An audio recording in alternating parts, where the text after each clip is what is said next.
Okay, so this is, I often say when we get to this point, is what your screen should look like. It is not what your screen should look like right now. It should look like, this is another project I've been working on separately. There's a Greek programmer who goes by the name of Sharp Accent who does tutorials online, which is how I learned how to do stuff. And anyway, they just want to show you what the other stuff you can do other than top-down shooters. Unity is not limited to one kind of game. So this is just an example of a different kind of a game. So this is a third-person shooter instead of a top-down shooter.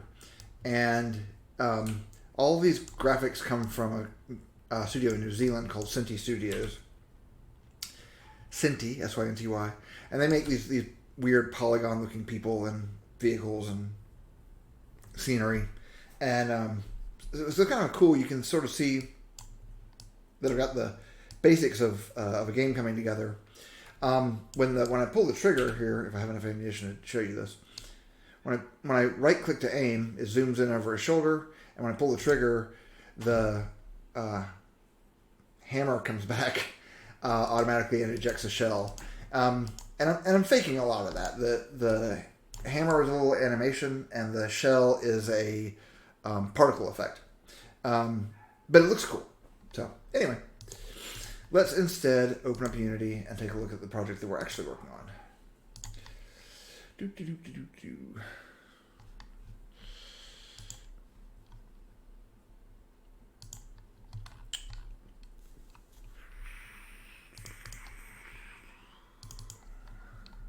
All right.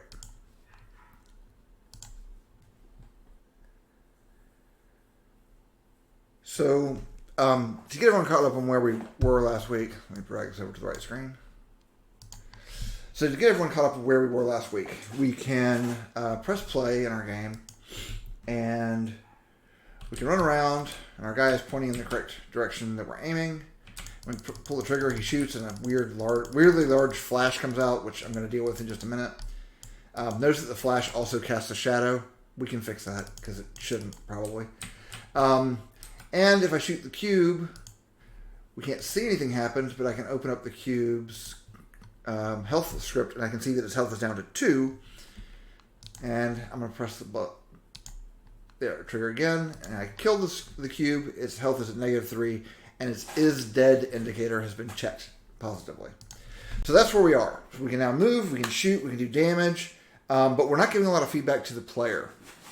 And that's why we worked last week on creating a graphical effect that in the end I don't like nearly as much as I like the original one. So I'm going to use the original one, but I wanted to walk you through the process so that you could play around with the effects however you wanted. I want the cube to bleed. I don't want the cube to bleed. I want the zombie to bleed. But in this instance, the cube is standing in for our zombie, so we're testing all the little pieces before we get to the actual zombie. But I'm hoping that once we get this next piece in place, we can start with the zombie, and I can talk through how he's going to work. Okay, so, but in order to do that, I need to have, I need to tell the program what effect I want to spawn and where I want to spawn it.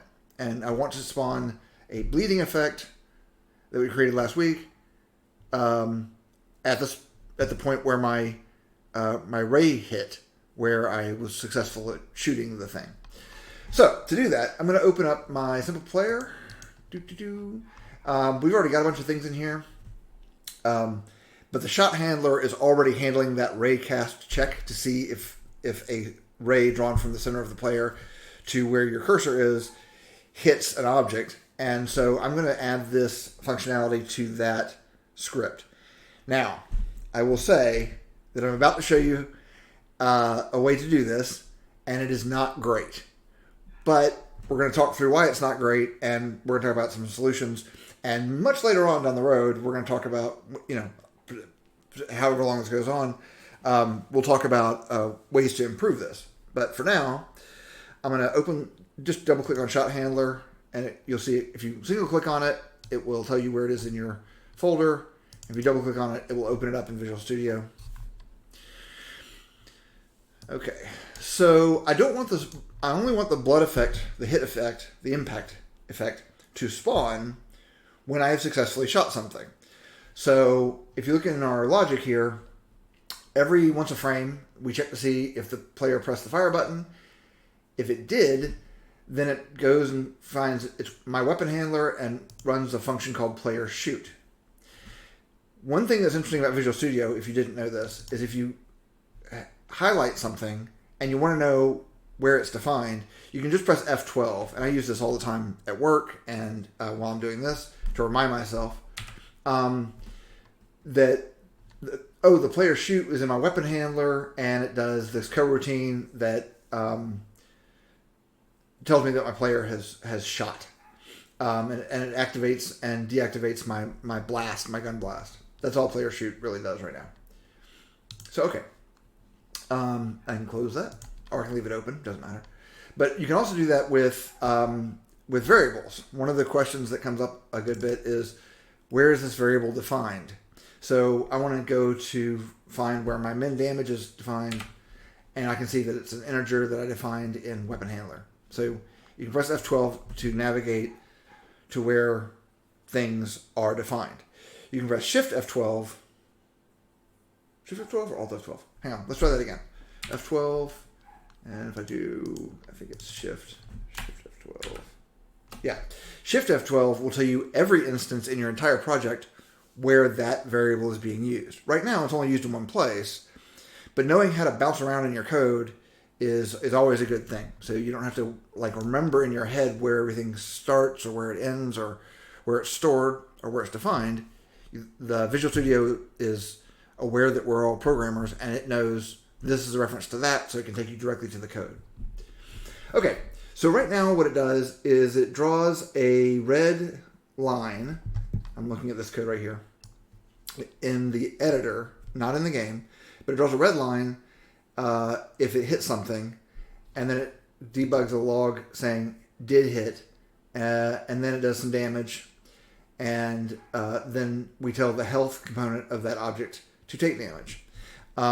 Later on, we're going to have to deal with the case where an object that we're hitting doesn't have a health component, but currently the only two things in the currently the only two things in the scene are our soldier and the cube has a health object.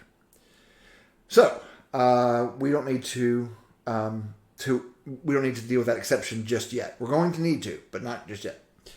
So what we want to do is we want to say, if I'm in this inside this loop where I know for sure I have hit something, and I know that I hit it because it says did hit.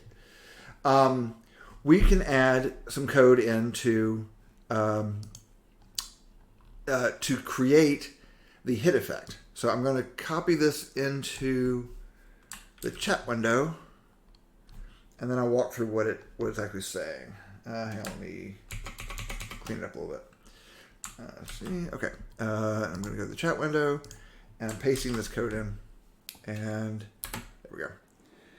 So I'm going to come back to my script here. I'm going to make sure that I'm inside the if loop, and I'm going to paste that code in. So let's look at what this new code we've added is saying. It's going to define a new quaternion. Quaternion is a way of keeping track of angles. I've said this a couple of times in different ways because I want to keep hammering home that quaternions are not the same as the regular angles that you're used to dealing with. Quaternion deals with tracks rotation by giving you a vector 3 or an arrow pointing a specific direction and then telling you how many degrees it is away from that vector, but in radians, I think. If I'm remembering that right. But it's not important that you understand how a quaternion works, and people will drive themselves crazy trying to figure it out. Again, this is just code that I copied and pasted from something on the internet, so you don't need to necessarily intuitively understand that this is how you would do that. I went out and looked and found this answer. So it's going to say, I want to define a rotation called myRotation. And I want to define that as the look rotation. Quaternion.look rotation. Well, what does that do? I can hover over it, and you'll see that it says it creates a rotation with the specified forward and upwards directions. So and it's going to go out into the world of the game, and it's going to create a quaternion that is looking forward in whatever direction I use as the first argument, and is pointing upward in whatever the other argument is. Well, as it happens, up is just going to be up, because we're doing a top-down shooter. Up won't change. However, the forward, I want the forward direction of where I'm going to create the blood effect to be the normal of the hit. And you may not know what that means. A normal is an arrow sticking out of a surface that is at 90 degrees to every line on that surface. So the easiest way to visualize a normal is to visualize a pin cushion. So you have a tomato or something shaped like a pin cushion, and you have a bunch of pins stuck into it. The pins represent the normals because they're always sticking out directly from the surface of the pin cushion. Given that you're largely people who are a good bit younger than I am, you may not remember what a pin cushion looks like, but anyway, that's the idea. The normal is the vector coming out of the surface that you're talking about. So what the saying is, I want you to create a rotation that is looking in the direction of what I hit. So if I hit I'll demonstrate in just a second. And so it will change its angle based on what you hit. Then I want to instantiate a hit effect particle, and this is just a comment to myself so I can remember what I'm doing. And you'll see it says game object, so it's creating a new game object called effect. In fact, I'm going to call it my effect to make sure my naming standard is intact. And we're going to instantiate. Instantiating is the thing that we're doing that's not quite the best practice, but we're going to do it anyway because it's the fastest. But I'll come back to that in a minute. We're going to instantiate some game object called my hit effect, which doesn't exist, which is why it has red squigglies. I'm going to instantiate it at the point where my raycast hit, so hit.point. They figure all this math out for you. You don't have to do any work here. And then the rotation I want to use is my rotation, which I defined above.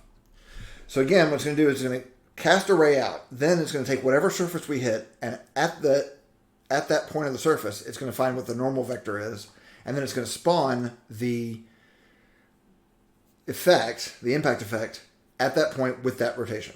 So that's what it's doing. Unfortunately, currently, my hit effect is not defined. So I'm going to come to the top here, the public game object, my hit effect. And now our code is good and happy. There's no more red squigglies. Everything makes sense. We're ready to go. So we're going to press Save All, just in case we made any changes, and we're going to click back over to Unity. It's going to compile that.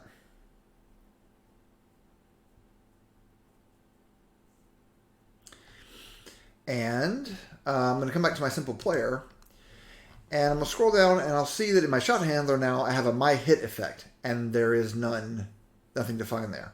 If I try to run the game now, and try to shoot at the cube, it would fail, and because I don't have this hit effect defined.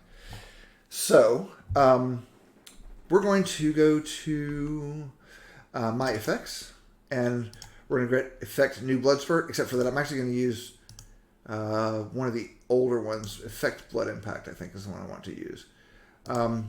Just because the newer one, I didn't like the way that it worked out, and I didn't want to make changes to it. You should have these blood impact effects already in your project. So from the my effects folder, I pulled effect blood impact.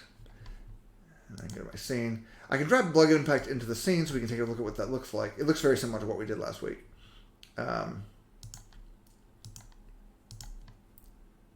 So I'm going to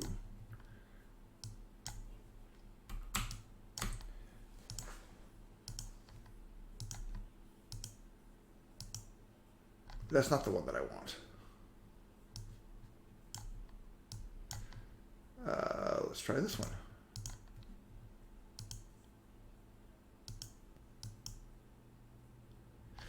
You know what? Let's just use the one we used last week because nothing seems to be working the way I want it to today. I'm going to delete these out of the scene. So I'm going to go to my player and I'm going to drag Effect New Blood Spurt, which is the one we created last week. It's going to look a little cheesy, but at least we know it works. If I drag Effect New Blood Spurt into the scene and pull it up and click on it, I should be able to see, yeah. So we're going to see that we have the big ring of blood and then the spurt of blood coming out of it. It's going to look a little cheesy, but that's okay. I'm going to delete this out of the scene because I don't need it in here. And it's actually still in the scene from last time, so when I dragged it into the scene, it gave it the appendum of parentheses 1. We can go ahead and delete these impacts out of our scene because we already have them saved down as prefabs in my effects folder, so we don't need them in the scene anymore. Okay, so let me go back to Simple Player, and I'm going to give it Effect New Blood Spurt. It's going to be assigned to my hit effect. So I'm going to press play, and I've got an error because I get the fallback window error, which I fixed by doing this stupid layout thing. I'm sorry, I have not come up with a fix for that that's better than this. I still can't tell where that's originating because we've now gotten rid of the script that I thought was causing it, and it's still happening. So press play, and I have Maximize on Play turned off right now. I'm going to pause the game, turn Maximize on Play on, and now you can see the game a little more clearly. And I'm going to shoot the cube, and you'll see when I hit the cube, our blood impact does in fact spawn at the point where it hits. I'm going to shoot it again, and our blood impact spawns again, but the cube disappears. The reason the cube disappears is because we told it that if it was dead, to turn itself off, to turn off its mesh renderer and become invisible in the scene. So let me give the cube a lot more health so that we can see, we can use some, I can demonstrate more clearly what I was talking about the normals. Okay, so I'm going to hit play here. Now my cube has 1,000 health, so it can take a lot more gunshot hits. So if I am shooting the cube from, say, directly to the right of the cube, the blood spurts there, and it comes out straight out and onto the ground, which makes sense. If I'm at an angle, though, I still want it to come out that way because what I don't want is for it to try and turn the effect to face me. This is where that normal comes in. So the normal of this cube is pointing out of the surface. It's coming. So if I go to, I'm really close to it. The normal is going to be an arrow pointing directly away from the surface. And if you look as I hit it, that's exactly the direction that it's spawning the effect in. Okay. So now we have a player. We have a gun blast effect. Oh, I wanted to fix that too.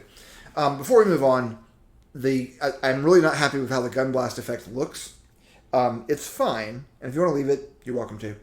But I'm going to go to my effects and, well, make sure here which one I'm using.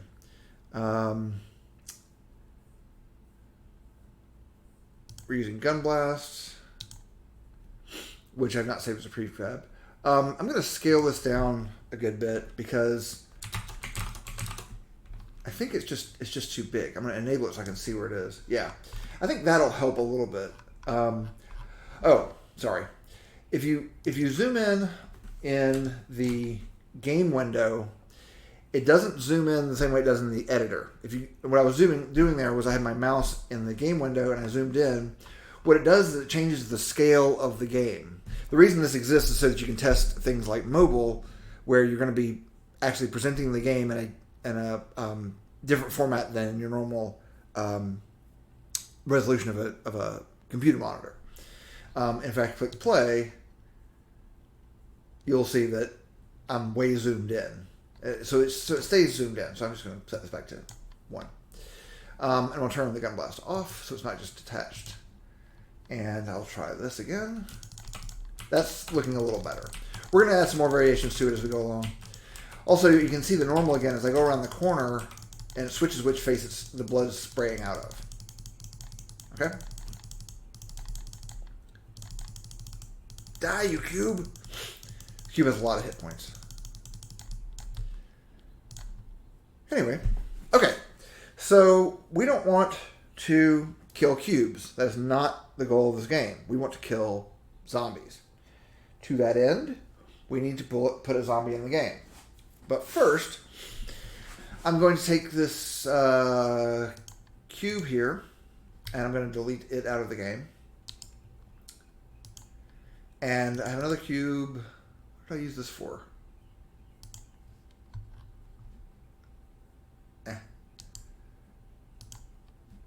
And I'm going... Oh, that may be what it was. Yes, that's what it was. So, yes, I don't need those. We don't need those in the game. They're just taking up space. And then the target cube. Is this one? Right. Thanks. So, to stand in for our zombie to begin with, let's add a game object, 3D object, capsule. Okay. By default, the capsule's on the ground. It is about the same height as our player, and it looks pretty good. So we're going to add a component here, and we're going to call it health. And we're going to give this thing health of 10, and current health of 10. And we're going to press play. And now we're going to shoot it. Notice that it still comes off of the surface facing towards the player, which is exactly what we want for a zombie. We want the blood to be spurting off of the face that's more or less facing the player, but it's more smoothed out because I'm not using a cube, I'm using a cylinder. Okay, but I don't want to use a cylinder. I want to use a zombie. I want the zombie to die. And this is where it's going to look a little ridiculous, but we can play around with the effect if we decide that's important to us. So just like we did with the player, we don't want to make the actual actor, the model, be the root object, because any changes we need to make to the model means we have to redo all the changes for the programming side. So we want to leave the controls for the model, for the zombie in this case, separate from the model itself. So I'm going to make the model a child of the capsule that I have here. So I'm going to go down to Toon Zombies Extended, going to grab the models, and I'm going to grab single mesh, and I'll grab female civilians. You know what, actually, male civilians, and grab zombie number 4. If you pull this up, you can see that's what zombie number 4 looks like. He's gross and disgusting. And again, this is from a pack made by Polygon Blacksmith. You can get it on the asset store if you're interested. And he has a lot more than 8 zombies for each. There's a lot more zombies in this kit than is showing here. So I'm going to drag this into our scene, and immediately we can see a little bit of a problem. And that is that the zombie is not quite the same scale as our person. And remember that if you go down to simple player and go to our soldier, we had to scale our player down to make him be about 2 meters tall. In this case, we have to scale the zombie up. So we're going to make him 1.2, 1.2, 1.2. That's not enough. 1.4? Nope, that's too much. 1.3. I think 1.35 is going to do it.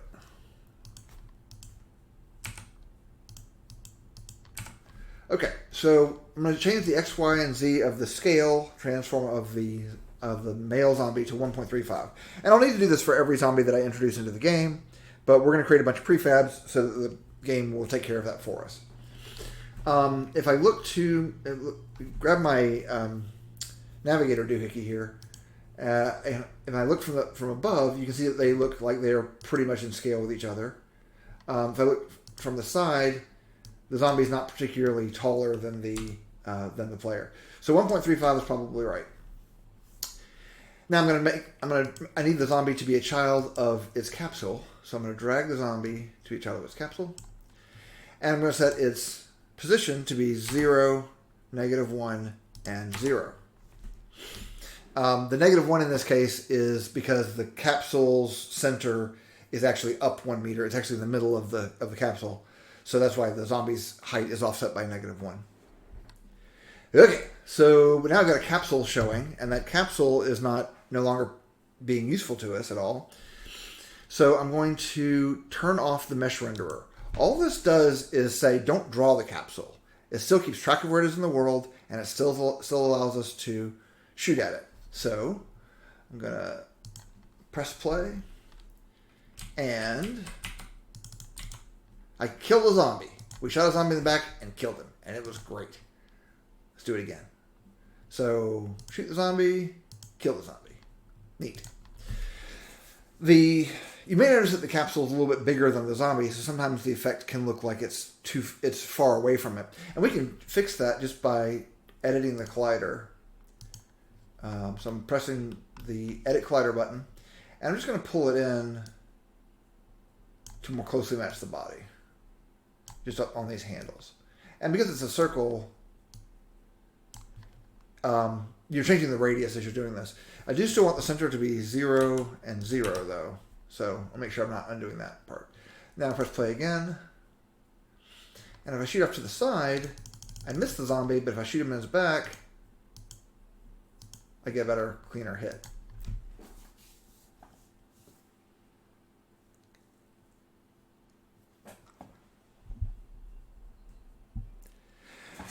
There is. And the way that games... So this raises an interesting point. It's a good question.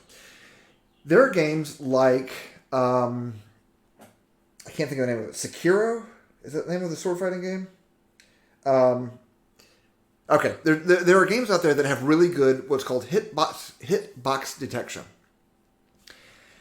The way that there are two ways you can do it. One is you can instead of using Capsule Collider, you can use a Mesh Collider, which will just deform exactly along the lines of the zombie's mesh. In fact, let's do that so that you can see what we're doing here. So we're going to say Add Component, Mesh Collider.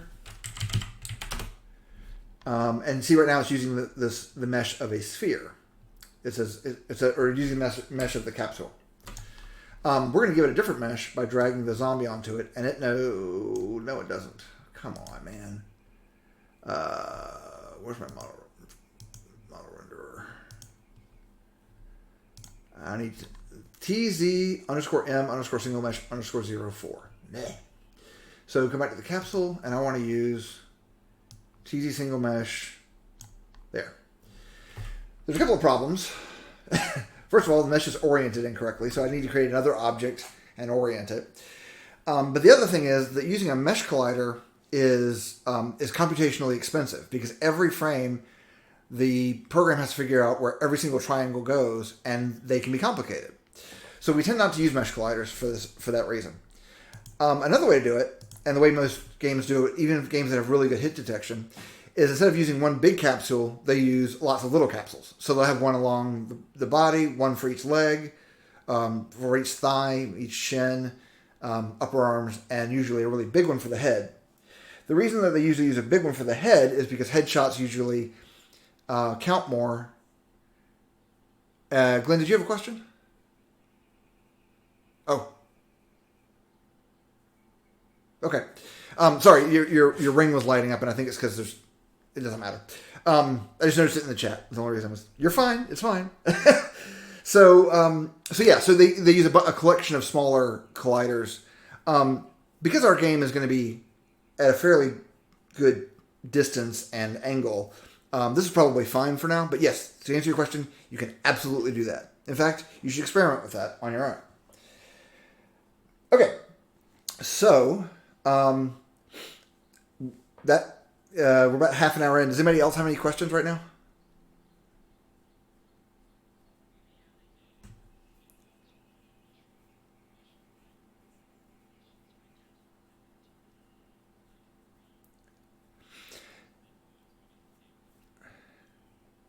No, but we're going to get to the zombie attack is going to be probably in 2 weeks, or maybe next week. Right. So what our plan is, just so that you can. That's also a very good question. The plan is that we're going to have the zombies come at the player, which is the simple player, and it's already got a capsule collider on it, so we don't need to add one in. We're not quite gonna, like I said, we're not quite going to get there, but it's going to make more sense as we move along, and we'll make our collider smaller.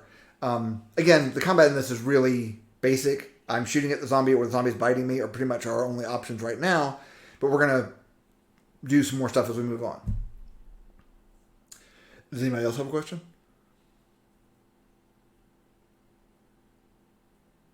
All right. Okay. So now we need to create... The problem is our zombie is standing still and not coming at us, and we need him to come at us. So, to that end, first I'm going to move him off a good ways so that he is not immediately in front of me. And then I'm going to have to create some controls. I'm going to rename him from Capsule to Zombie 1. On the off chance that we might want to have more than one zombie. Okay. This zombie needs to have some stuff added to it, and one of the things it needs to have added to it is a nav mesh agent. So I'm going to add component, nav mesh agent. Now you'll see that by default it sits on the ground, even though the center of our capsule is 1 meter above the ground. It's ranged around our zombie, and it is a little bit bigger than our colliding capsule. So, having done nothing else, I'm not gonna do anything else. I'm just gonna press play, and we're gonna get a look at what this looks like here. And if I shoot at him now, cool. He doesn't do anything at all. It's no different at all. Why did you do that?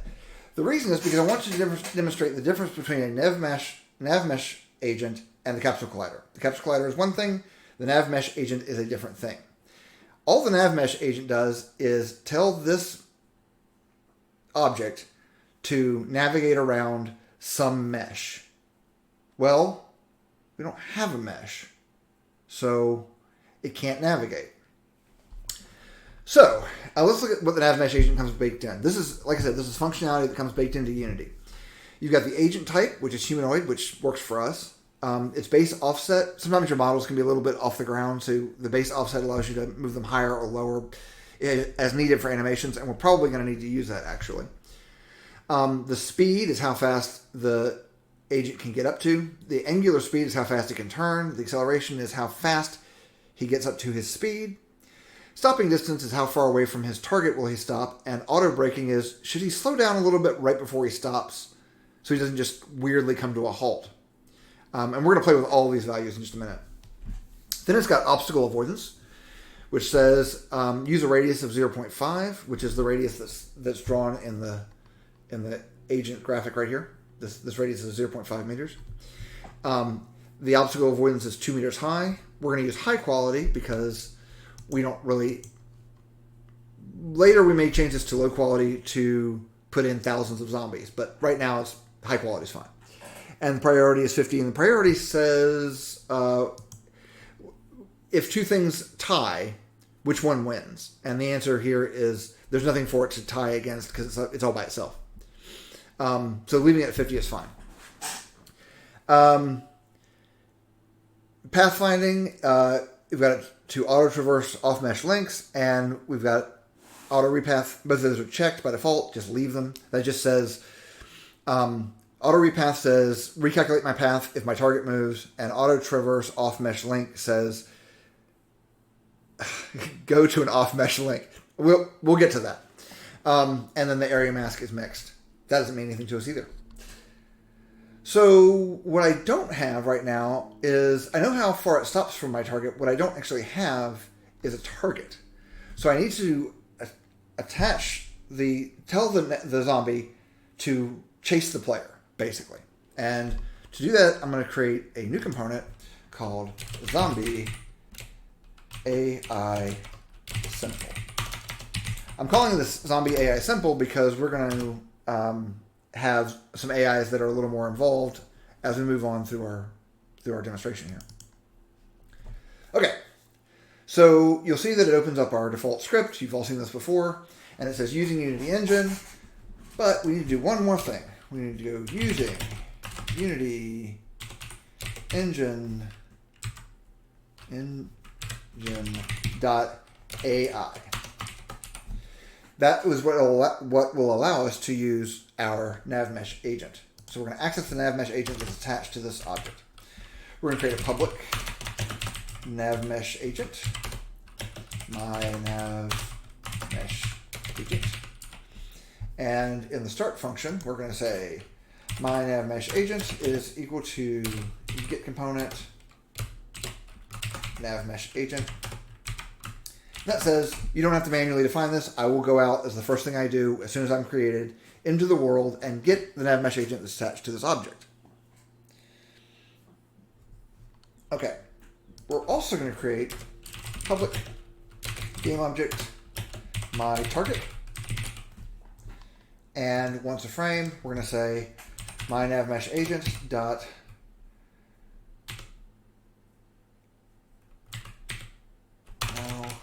I thought it was target.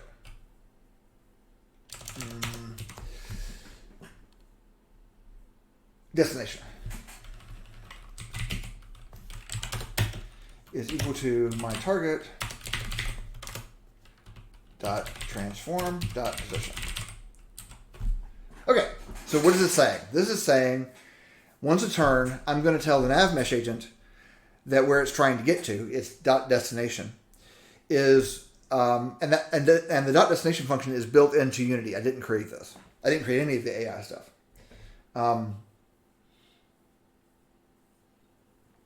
My NavMesh agent dot destination is equal to wherever my target is standing.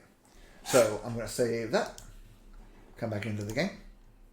I'm going to press play and do nothing else after it's compiled. So press play. And we get a whole bunch of errors. The reason we get a bunch of errors is because, well, let's look at it. Let's look at the console. Window, General, Console, or Control-Shift-C.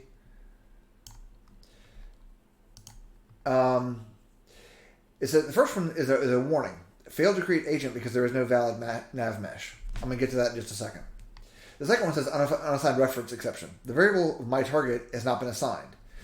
You probably need to assign the my target variable of zombie AI simple script in the inspector. And they're right. We haven't told it what to go chase. I want to come back to my zombie, and I want it to go chase my player. So I'm going to drag my player down into my target. All right, come back to my scene, press play. And again, it breaks. And again, it's because you have not placed the agent on a nav mesh. Basically, we haven't baked a nav mesh yet, a navigation mesh, for the zombie to walk on. So even though there's a ground there, it doesn't know that. To do that, we have to go to a new window that we haven't looked at before called Window, General, where is it? AI. Window AI Navigation. And you'll see that this opens up a window next to the inspector by default in the thing. It's just like any other tab. You can drag it around wherever you want it to be.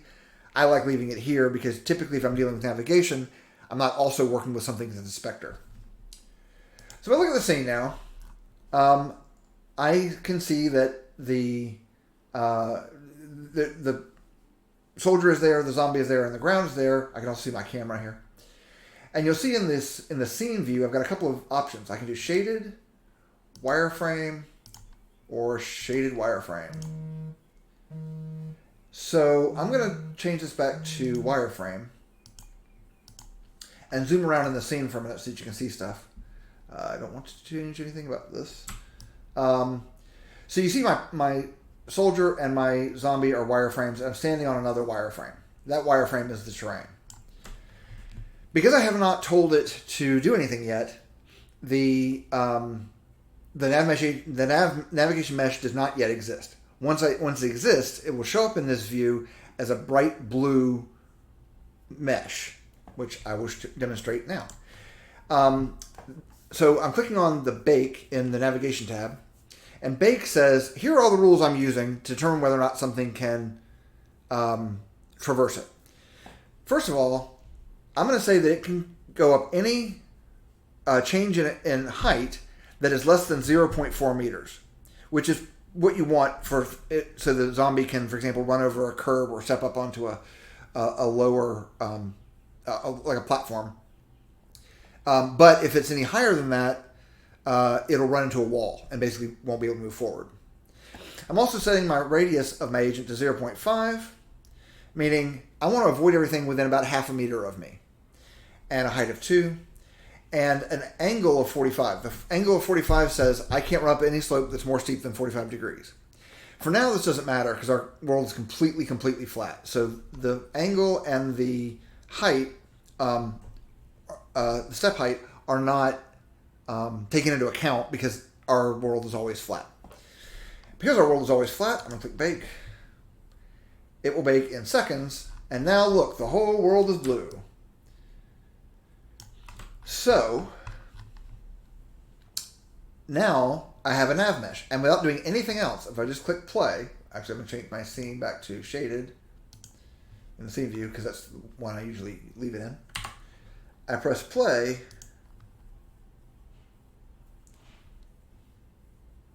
And now our zombie will try to get to our person. Notice that he's going all the way to the person and then stopping as soon as he's on top of it.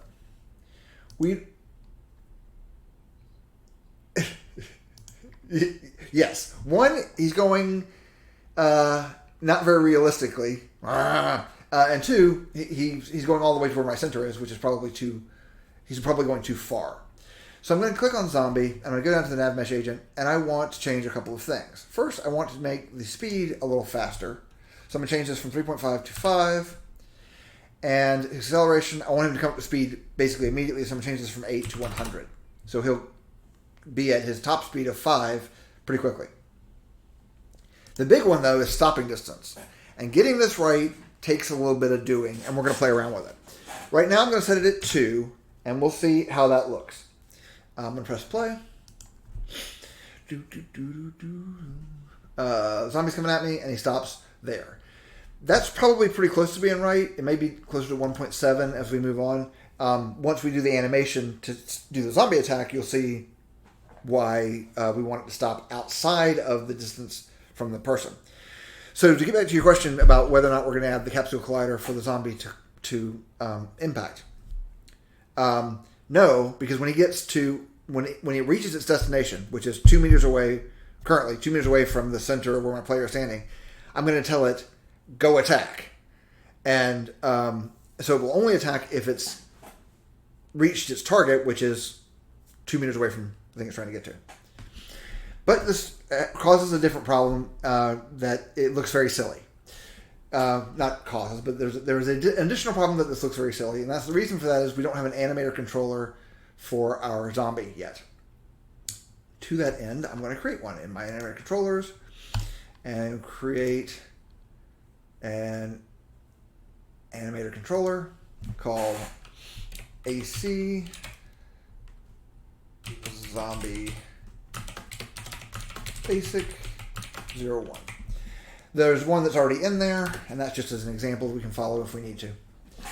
So if I go to my animator window, general animator, window animation animator, and I go to my zombie basic, you'll see that there's a good bit going on here, and we're gonna deal with all this in a minute. But first, let's drag. We have a zombie idle. So I'm going to go to so I want to create the base stance of what the zombie should be doing if it's not advancing on the player.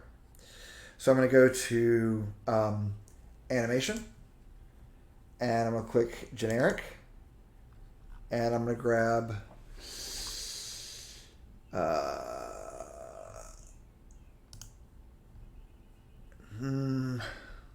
don't remember which one I grabbed, but I can look. Calm, okay. So, grab this animator controller, grab Tune Zombies Extended, Animation, Calm, Calm Idle A. And we're just going to take this clip, and this is what the zombie looks like when he's not zombieing, when he's not trying to get us. Neat. And again, these animations were baked in by Polygon Blacksmith when he created these assets. You can also mix and match animations, which is one of the beauties of Unity, but we're going to take the ones that it came with. So I'm going to put this here, and I'm going to go back to my zombie. And remember that the animator controller is the animator controller for the model, not for the zombie object. So if I go into the zombie, you'll see I've got an animator, and it needs to know where the animator controller is. And I can click on it, and it will pop up a list of all the ones that I've defined in the project so far. And I'm going to click on AC Zombie Basic 01. Okay, here we go. Now our zombie will be animated. The problem is that he's animated to be idle, right? He's standing still right now. What we want to do is say, hey, buddy, if you're moving, let's play a moving animation instead of playing a still animation. Well, in order for that to happen, I need to know if I'm moving or not. So I'm going to go to Parameters, and I'm going to click Add, Float, my zombie.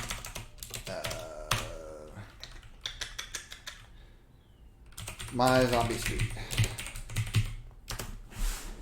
Let me look at something on the player real quick to make sure I'm following the right naming convention. No. Anim zombie speed is what I want to name it. Sorry. I just want to make sure I'm following the same naming conventions. Anim zombie speed. Okay. So now I can make a transition based on that parameter, but I also need to give it something to transition to. So I'm going to go with Calm Walk. It's not very menacing. Let's go to Aggressive Run. That's a little better. So I'm going to drag TZ_aggressive_run into my animator. And then I'm going to make a transition. I'm going to right click on so I'm going to go down to my default animation, which is the idle animation. Right click, make transition, and drag it until I'm over the run animation. Left click, and now it's anchored in place. And then I'm going to click on the transition itself, and I'm going to tell it that it's not going to be governed by exit time. It's going to have a transition duration of 0.1, and then close all the other settings. And then I have a warning saying you have to tell me when to transition to this animation. So I'm going to add, if anim zombie speed is greater than 0.1, then I want you to transition. And I'm going to make another transition, go back the other way, which will also not have an exit time, and we're going to have a transition duration of 0.25 is probably fine, and we're going to say animation zombie speed is less than 0.1. Okay, so I did all that pretty quickly. If you have questions about how to do that, let me know.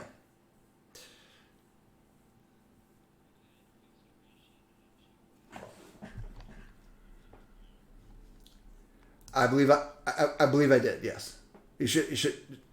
Yep. You can fiddle around with it to make it look as smooth as you want. But let's take a look at how it looks now. So press play. I'm facing the wrong way. Oh, he didn't get me. And the reason is because because we're never changing animation zombie speed. Let me change it manually to 2, which is greater than 0.1, and he will be running at us, but he'll never stop.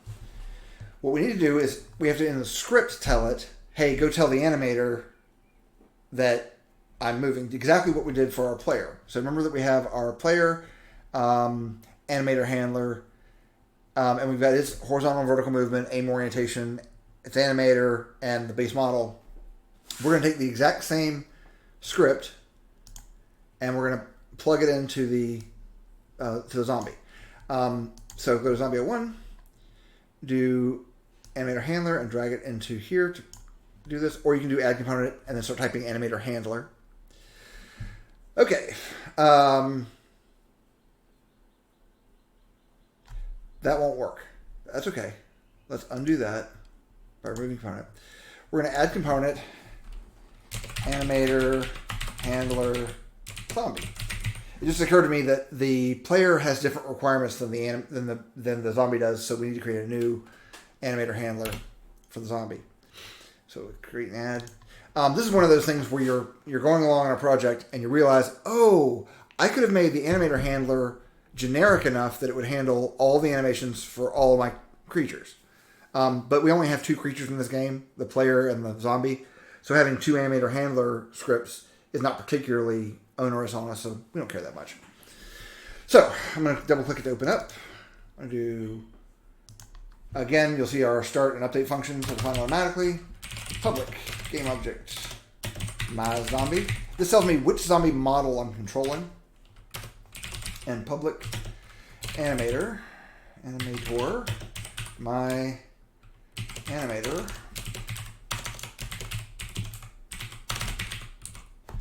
And at start, I'm going to say my animator is equal to whatever game object I'm controlling dot get component animator. Also, I need to tell this animator handler to go get my NavMesh agent. So I'm going to click and add using Unity Engine.ai, public NavMesh agent, my NavMesh agent, and my NavMesh agent says go get the component from this object that I'm attached to called NavMesh agent. Okay, everything is looking peachy there. So the reason I want to get my NavMesh agent is because my NavMesh agent, by default, has built into it a bunch of helpful tools that I can use so I can communicate to the animator. So I can say my animator. So once a frame, I'm going to say my animator.set float. Remember, I have to tell it, I have to use exactly the same spelling that I did in the animator controller. So if I come back here, I'm going to check, and I'm actually just going to copy and paste it.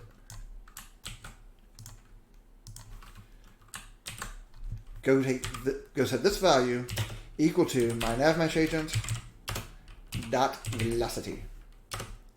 That says I am moving, velocity dot magnitude. Velocity is a vector 3, so it's got an X, Y, and Z component. We want to know how fast he's moving. So we use the velocity magnitude. The velocity is the direction and the magnitude. So anyway, so now it's going to correctly go and set the animation speed of anim zombie speed to be whatever my NavMesh agent is. So let's press play. Save that. Come back over here and press play. And now we've got a problem. Oh, the problem we have is that we didn't tell the animator zombie handler which object is using. So remember the model needs to be dragged into the my zombie. And now press play. And now it correctly runs up to us and then stops, which is what we want it to do. Now we're going to do next is tell it to attack, which I got to much sooner than I thought I was going to. So, do you want to go on with the zombie attack, or do you want to? Well, actually, we need to fix some other things. So let me finish up the player attack, and then we'll circle back to the zombie attack and zombie death next week. One of the things I want to show you is if I move, he'll keep chasing me, which is pretty neat. I don't have to do any other programming, and he will completely find me. Also, let me just do this real quick. I'm going to come out to my scene, click on the top-down view, and I'm going to do game object. Shoot, I did not mean to do that. Game object, 3D object, cube. I'm going to 0. I'm going to scale this cube up.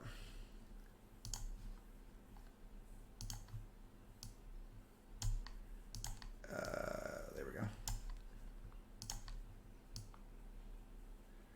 And I'm going to do Control D and what I'm building here is a really simple maze. The way that I'm duplicating these objects is by hitting Control D. So now if I do this as it is, I've put a bunch of blocks in the world that are going to get in the way of stuff. Let's watch what happens first. Yep, the zombie runs right through them. The reason the zombie runs through the blocks is because the nav mesh agent was baked without the blocks being there. So the nav mesh agent thinks it's just an open flat plane and it can run through anything. You can use this for all kinds of tricks where you want special effects where things are flying on a particular level, or I used it a lot in my pirate game for sharks that swim at different depths.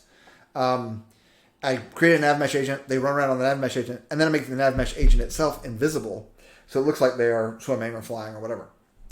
In this case, we're having kind of the opposite problem, that he's ignoring things that he should not be ignoring.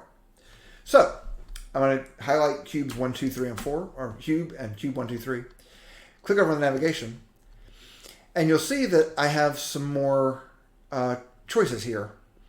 The terrain object was already fixed in how navigation was going to treat it. But we want these blocks to be static, meaning they're not going to move, and not walkable.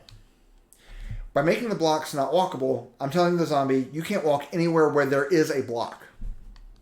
So I'm going to go to bake, click bake. The bake takes a little bit longer because it has to do a little bit more work here, but now to notice the nav mesh is cut up.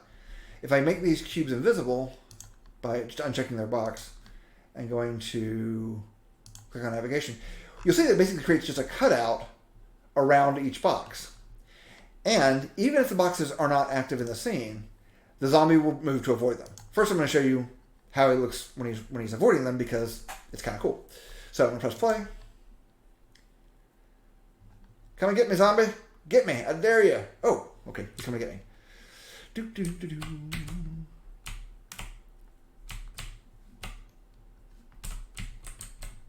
Yeah. So he will come after me and try and get me anywhere that I am in the scene, and it'll correctly avoid these obstacles that I put in his way. And if I go too fast, I'm not quite moving fast enough to see this, but I can move a good bit faster than he can. And if I go fast enough, come on, you can get there. He'll turn around and come back the other way. He's not just blindly following me, which is pretty great AI, given that it was like one line of code. That's not too shabby. And again, he'll stop when he gets there. Okay, so but we don't want the zombie to chase us and not get killed. That's not what we're doing here. We want the zombie to chase us and to die when his health has been eliminated. So we already have on here our health script. I'm going to bump it up a little bit so that he can take a few more hits. I can do the same thing by ramping down the damage the gun does, but let's press play. And we're looking for a zombie. Where could a zombie be? I have no idea. Oh, there's a zombie right there. Kill it. Kill it with fire. Okay, so you see what I mean by looking a little cheesy? The problem is the hit effect is lasting a little too long. But let me do this. He can't really hurt me, so there's no reason to be afraid. Jim, it's fine.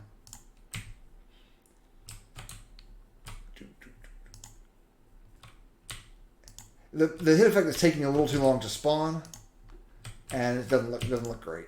So I'm going to keep piddling around with that to make it look less terrible. And then when I finally kill him, he's just disappearing into a puff of blood, which may be the effect that you want. But what we really want to do is tell the animator to play a death emotion to make him stop.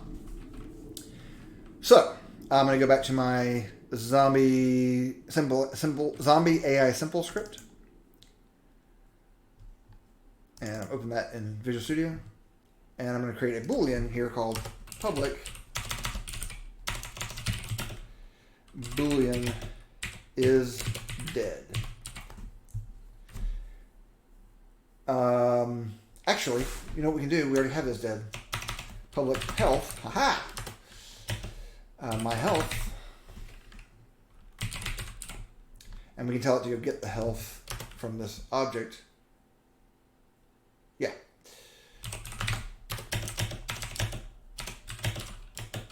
get component health.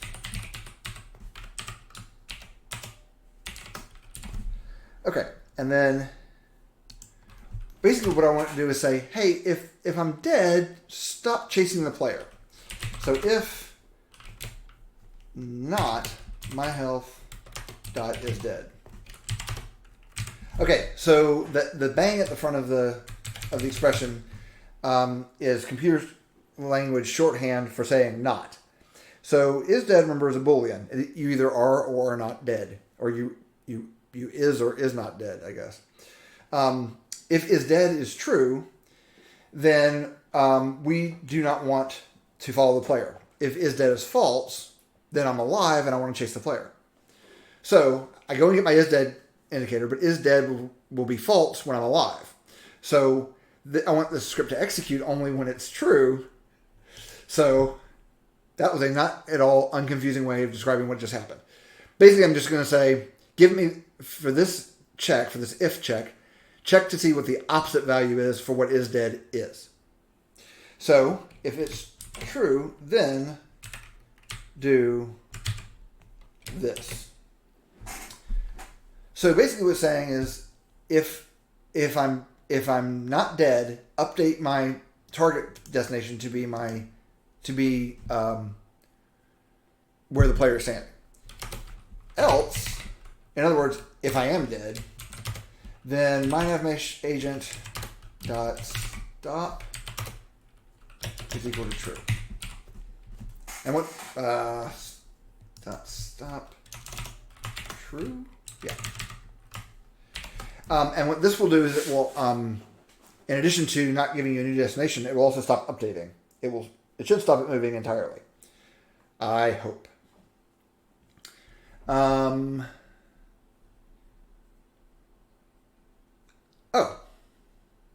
So it is stopped. It's saying, okay, so what, sorry, the green squiggly line is saying, hey, you're using older code and you might not want to do that. So when I mouse over it, it said, hey, navmeshagent.stop is obsolete. Use set is stop to true instead. So I'm going to do is stopped is equal to true. Okay, so cool. So we'll save that. And I'm going to press play again.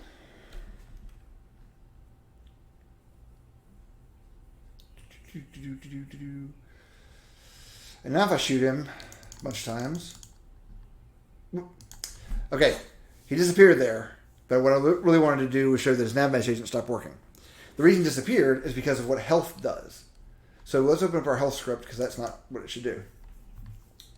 It says, if I'm dead, if my current health is less than 0, set my is dead flag to true, and set my game object to not be active anymore. We don't want to do that second part anymore. So I'm just going to comment out that line by putting 2 forward slashes at the beginning of the line. We don't want it to set the game active equal to false. We do want it to go out and do something for the animator, which I'll get into in just a second. I'm a little over an hour. Have you guys got another 10 minutes? We can do the animation for the death.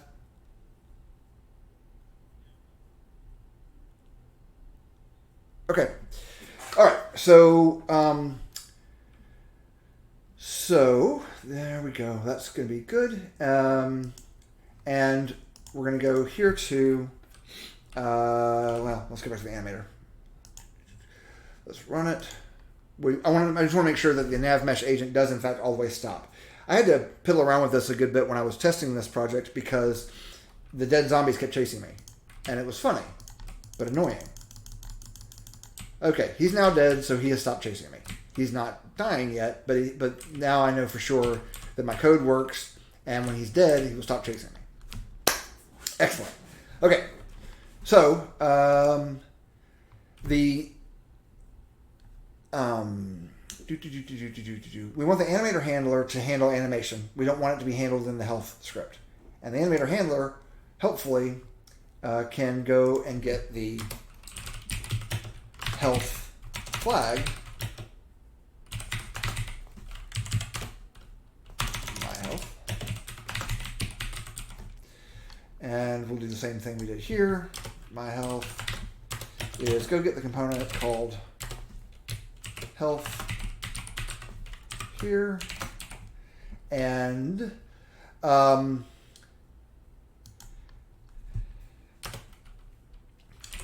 if, I'm going to put the if statement before the my animator actually.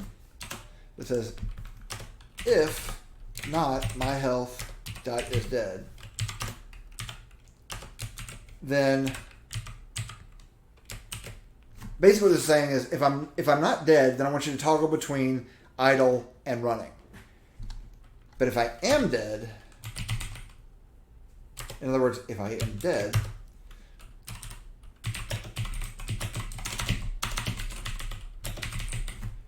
we're going to do the dead stuff in there. I'll click save this. This is just a comment. It doesn't do anything. It just reminds me what code I have to add back in. So let's go to the animator. And make sure I have my zombie selected. My zombie model, rather, and go to the animator. And we're going to introduce a new concept, which is the any state. If the zombie is dead, no matter what else is going on, I want it to play the death animation. There are no other considerations. So, if the zombie is dead, I want him to play its death animation, and I want it to play exactly one time. So, I'm going to drag this any state, and what this says is, no matter what state I'm in, start with the any state. And I'm going to get a death, and I can pick one from my animation. I'm going to go to aggressive. Do I have an aggressive death?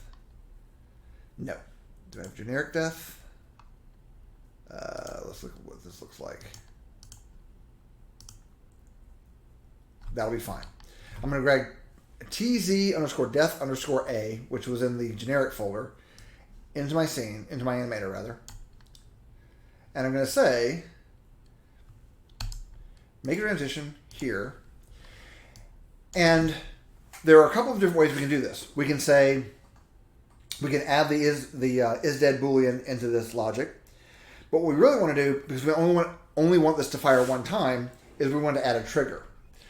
And a trigger says, when I'm fired, play the animation that I'm transitioning to only once. So, and we're going to use it a lot. So I'm going to hit plus trigger. And zombie died. Okay. So this is saying when this trigger has been fired, we're telling our animator the zombie has died. That's why I'm using that naming convention. So I'm going to uncheck exit time, make sure my settings are not fixed. We do not want it to transition to itself because it will just die over and over. Except for that, because we're using a trigger, it won't. But still. And then we're going to add a condition, and the condition is going to be anim zombie died. Notice that there's no other options here because it knows the trigger is a single time fire thing. It says if you fire, then I'm going to play dead. Okay. So I'm going to go back to my... let's turn off maximize and play for a second. I'm going to click play, and then I'm going to click on this trigger and watch what happens to the zombie. Neat. However, he's still following me. The reason he's following me now is because I did it manually instead of doing it from the script, and so the script portion that says, hey, I'm supposed to be dead, is not firing. The only thing I've changed is what the value is in the animator. And even if I click it again, it can't transition to itself, so it's just stuck in that state. This state, it goes from any state to this state. This state is not connected to anything else, so it can never get out of that state, which is what I want for death, frankly. Okay, so that looks good. I just need to set this value when the zombie dies. And we want to set that value in our animator handler zombie. So I'm just going to copy this. No, I'm not going to do that. I'm going to type my animator dot set trigger. And and then you just have to give it the name because there are no other arguments or parameters for the trigger except for its name, and it's anim zombie died. And you don't have to do anything else. You just say, hey, when I do this, I want you to set that trigger, which will cause my animation to run, which will cause my zombie to die, which will cause him to stop chasing me. And we kind of have sort of a game a little bit if you squint. Kind of. Let's go here.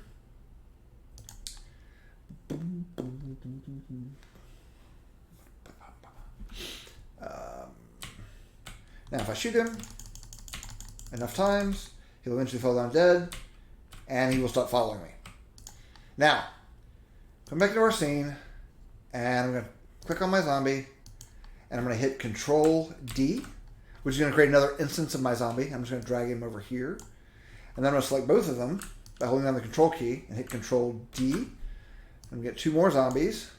And I'm going to grab all 4 of them by holding the Control key, Control D, and I'm going to grab all 8 of them,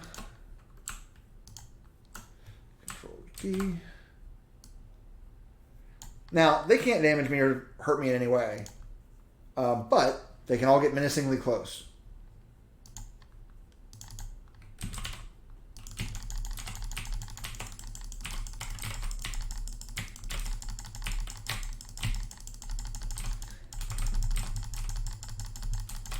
It's a little more convincing, yes.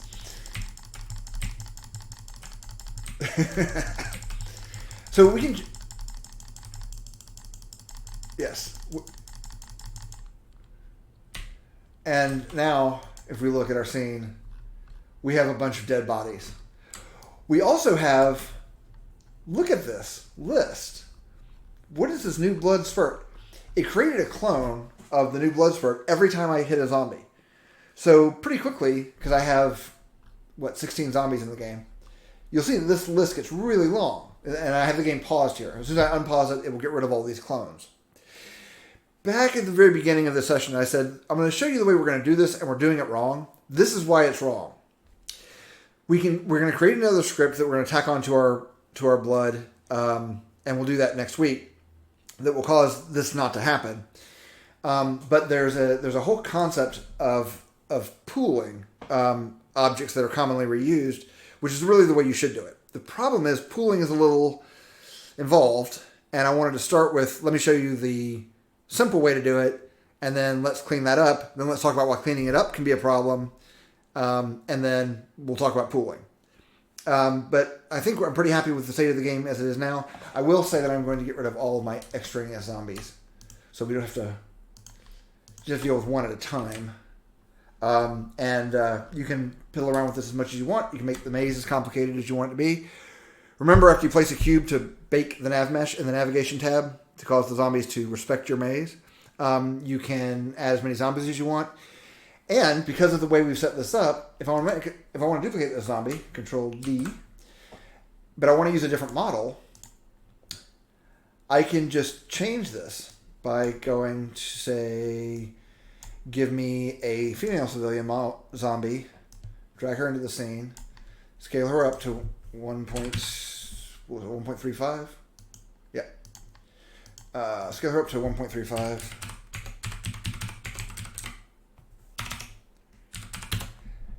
And then setting her animator controller to be the animator controller for the zombie basic. And then I can drag her into my new zombie, and I can just delete the male zombie. And I need to set her to 0, -1, and 0. Okay, so I'm going to zoom in, make sure I'm looking at the right thing. Oh, she's standing on top of my male zombie. Okay, so we've got our female zombie, and we've got our male zombie. Now I'm going to press play.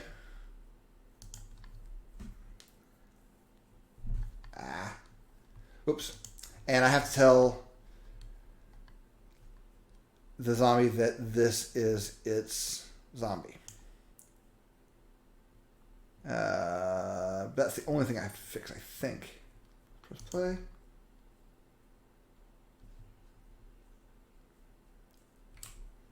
And now I have 2 completely different zombies chasing after me. They are using the same animation and it's starting at the exact same place, so they're really going to run in sync. I can change that by making her animator a little bit different by changing the run speed. We can change. Let's change the run speed of both of them. Just make it, and let's make them both a lot faster.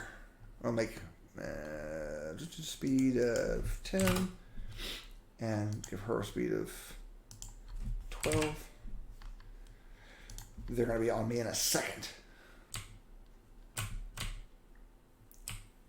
So you can play with animation speeds. We can create a unique controller just for our female zombie. But all the other stuff about a zombie, I don't have to do anything. I can just drop her model in, and she works just the same as our default zombie, which is the whole point, right? You want to make it as easy as possible for your artist to add the art to the game without having to reprogram everything. We didn't want to have to fill out all of these values again when having them work identically will work just fine for us. Okay, so that's gonna do it for this week, I think. Does anybody have any questions for me?